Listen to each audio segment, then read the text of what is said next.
Hello and welcome back to the channel. My name is Krashy, and today I wanted to do a different kind of video. I really just want to play and talk about some of the changes and some of the things that are coming to the game, a lot of the leaks and stuff, and just kind of give my thoughts on it while just playing a live gameplay. So the gameplay in the background, while I will pause and focus to talk about what I'm doing, is not really the focus of today's video, but I really want to talk about a lot of the stuff that's upcoming and what my kind of perception of the game is, because I think when you have a lot of these big changes that are coming, and we're going to talk about some of them specifically, I'm assuming everybody knows pretty much everything that's happening now. You know, there's a lot to be hopeful for, and there's a lot of good things to look at, and that's awesome, right? It's really exciting to be able to look at some of those things and think, like, hopefully these are good changes. I have a really interesting position to be in here. Oh, well, that was a lot of damage. Just I get mine. See if I can put some damage on them. Let the mime trade out a little bit, you know, no biggie. Okay, okay. I mean, y'all can't kill me if I'm back here, so... I don't think they're gonna kill me. Would be very surprising. Not gonna lie. Wow. Okay, I let myself die on that one. That's really weird. That's my bad, I guess. But yeah, so a lot of things to look forward to. I died right before 850s too, that was really bad. Just such a crazy combo. They got so much of that the turn in for free. The main one being draft, right? Like, I think I'm going to take a second to pause and talk a little bit about new Pokemon releases. I'm going to be honest, new Pokemon releases, they just don't really like... They don't really like do anything for me. It's always exciting to have some new content in the game, so don't get me wrong. That's always going to be a good thing. But it's not inherently like amazingly exciting to me, mostly because of the way that the PTS is handled. And I think that the PTS kind of like burns me out because we just get all this information so early. And he full healed that. We get all this information so early, and then we're just kind of like, we're just like stuck with it, and we can't really like do anything. Okay, this guy is unkillable. We can't really like do anything with it until the hype has kind of dissipated a little bit, and then you just like have like additional and extra information that we didn't really have prior. And so with the PTS, I guess I'm a little disappointed with it because it almost like kills the hype of like new releases and new Pokemon, because you just already know they're coming out and you already have like the feeling of what they're gonna play like and all this extra information that you otherwise really wouldn't have normally. So it's a little annoying if you ask me. Dude, this guy is super divey. I do like nothing to him right now. Let's see. Nice. Well, I'm still tethered, so that's good. Alright, I'm gonna go ahead and roam up, I think.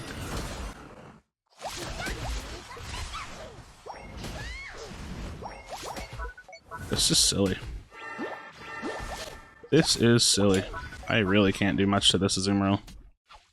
Oh, why is there so many people on bottom lane? I was gonna roam up, but if they're gonna chill here, then I guess we just get top lane for free, and then we just have to defend. I want to give them a surf reset off of that. So yeah, mainly I'm so distracted this game. Mainly the big thing I wanted to touch on was draft mode, right? Like, new Pokemon releases is definitely a good thing, and I can't look at it as anything other than a good thing. But I think draft mode has the biggest possibility of like solid implications out of anything. I'm probably gonna have to eject here. No, okay, cool. And mostly just because of the fact that, is he still here? He probably just spaced. Mostly just because of the fact that it gets rid of mirror matches. It's really not so much about the bans, and I think that that's what people get a little fixated on. Like, oh, if you have bans, then you can control the meta, and yes, all of that is true, but it's really about opening up the meta through allowing 10 unique Pokemon to be played, and that is probably the biggest thing that's coming for Pokemon Unite that I think is going to have like a really good effect on the game. Now, the big one that I got tagged in a lot on Twitter and like a big conversational topics was the splitting queues. Now, I am so incredibly skeptical about the split queues. and for a couple reasons. One, the way that MOBAs are done, and maybe this is just me being like old school MOBA elitist, is you either have 5-stack queue or you have solo duo queue. And the reason why queues don't really aren't usually allowed in other MOBAs for like 4 stacks and 3 stacks is because they have a crazy amount of influence on the game. They control the majority of the surrender votes, they control the majority of the team comp, they control like the majority of the flow of the game, and ultimately I just don't really think it's like the best.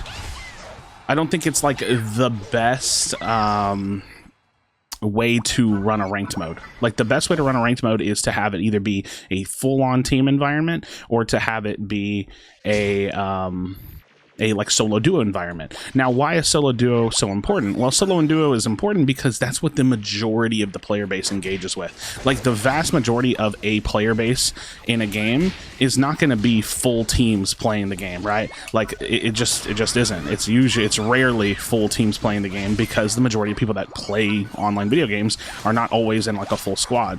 So it's more important for the player base to try to have like a home for competitive, like, and for playing the game seriously and having strong replay value than it is for the game to offer like a practice field or a 5-stack experience. So they're splitting the queues, right? We know this is a good thing, at least on the surface, but they're splitting it for solo duo, or for duo trio, and then they're splitting it for 5-stack. Well, first of all, there's already a little bit of a contradiction there, because where do solo players go? Do we just fill into duo trio? And if we do, why is it even listed as 2-3, right? Like, it's not really a duo trio ladder if it has solo players in it, or is it inadvertently stating that it's going to be split as well?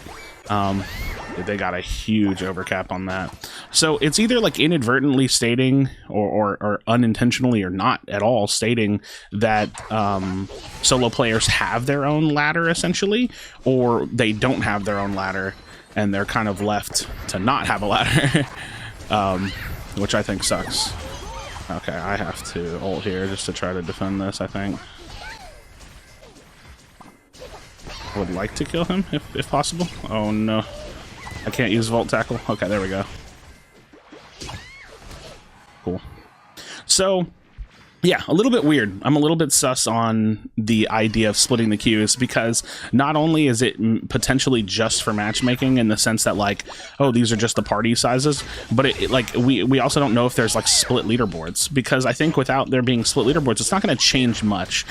Instead of 5 stacks dominating the ladder, it may transition towards like trios dominating the ladder, because it'll be easier for them to find games, and like you can just like hard grind and keep up in terms of points on the leaderboard with duo trios, or like with a duo trio versus like say a 5-stack, but there's no guarantee that that's what's going to happen. Like, there's no guarantee that we're actually going to have like split leaderboards, or if it's you know, just going to still be 5 stacks, and if it's just going to basically all be the same, which I think would be very disappointing, but entirely possible. So let's see if we can deal with this Azumarill. Alright. Did my Greninja base? He should have stayed and fought with me, because I was not getting out of that. Dang, dude, I'm kind of popping off this game. Alright, so we're definitely losing, but Greninja has some potential. Wait, is he a Water Shuriken Gren? He is a Water Shuriken Gren. Unlucky. Means the secure potential is just much lower. Oh, and he uses the ult? I don't know how I feel about that, because now we don't really have secure. I mean, it's possible. I mean, we got it. Cool. I was going to say it's possible we still get it, but the secure potential goes down a lot. Okay, cool. So yeah, I guess, like I said, I know this video is like super scatterbrained, my bad about that, but I really just wanted to hop on here and talk about the changes that are coming, right? Because I want to be realistic with the game, and I think that all of these changes are nothing but good, but I don't know if they're enough, right? New Pokemon coming into the game, that's great. I have nothing bad to say about that at all. I think the prospect of splitting queues and maybe having a split leaderboard could be interesting. Lucario kind of needs to go score just because he has low points. It could be very, very interesting. I I'm skeptical about it. I think that new items seem really, really great, although it's going to shake up balance, and that's great. Pick ban seems very, very exciting to me. I am very excited about that. So, yeah, best I can really say about that. I have to fight against him with conviction because he does have low points, so I do not want to let him live. And I'm going to pick up these points as well. And I think if Lucario scores, we win this game. So nice. Nice. We do be kind of popping off with Pikachu, man. We do be popping off with the Pikachu. GG's cupcakes, GG's. But yeah, so friends, let me know your thoughts in the comment section down below. I think that that's really, really important as well. Just to kind of talk about what is coming for Unite and what does the future of Pokemon Unite look like? You know, is this going to be a big patch where, you know, we're getting everything that we want, or, you know, is it just a step in the right direction, which is still a good thing. I don't mean to be doom and gloom. I'm definitely excited about it no matter what. A lot of the leaks that we got were things that I was just not expecting to happen anytime soon. I definitely didn't expect you know, more Pokemon leaks, and I definitely didn't expect new items and stuff. So looking pretty good. 79k Pikachu game, not bad, friends. As always, drop a like at the video, subscribe for future Pokemon Unite content. I think like 45% of y'all are not subscribed, so definitely hit that button for me, and consider being a member if you want to support the channel as well. As always, be sure to be kind to one another, tell someone you love them, and I'll see you on the next video.